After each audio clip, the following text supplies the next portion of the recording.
बच्चों को 4 लाना पड़ेगा, समझनी पड़ेगी बात बच्चों को। देखिए मैं बहुत टेक्निकल पढ़ाता हूँ, मैं मानता हूँ इस बात को, मैं बहुत कठिन पढ़ाता हूँ, बट मैं वो पढ़ाता हूँ जो पेपर में आता है। आप समझो मैं क्यों कम बच्चों को पढ़ाता हूँ, सिलेक्शन भी कम बच्चों का होता है, सबका नहीं हो जाता।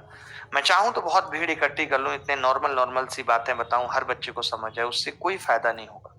आज मैं इतने महान टीचरों को जानता हूँ जिनको देखने वाले लोग बहुत हैं, लाखों में।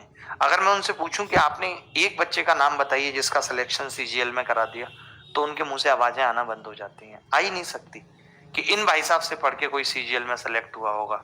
कभी नहीं हुआ होगा, क्योंकि ये खुद नहीं हुए, खुद इनका प्री नहीं निकला कभी आज तक।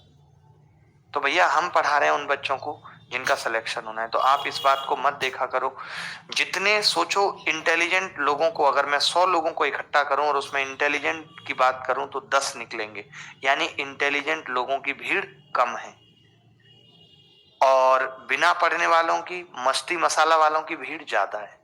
तो आपको भीड़ की बात नहीं करनी है, जहां भीड़ की जरूरत होती है वहां राखी सावंत को बुलाया जाता है, टीआरपी बढ़ानी है तो। बट क्या टीआरपी का स्टैंडर्ड है? नहीं। क्या टीआरपी, सोचिए हमारे देश में टीआरपी भीड़ से कैलकुलेट की जाती है, इस बात की बड़ी मुझे शिकायत है और गिलानी है।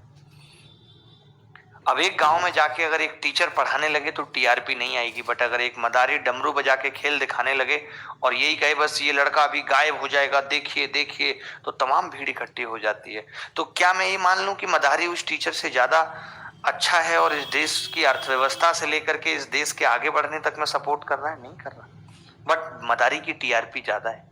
तो टीआरपी नॉट एवरीथिंग, टीआरपी सब कुछ नहीं है। लिखो भाई, नोट करो इस टॉपिक को भी कि एक वीडियो टीआरपी पे ही बनेगी। TRP is not everything, topic note करो टॉपिक।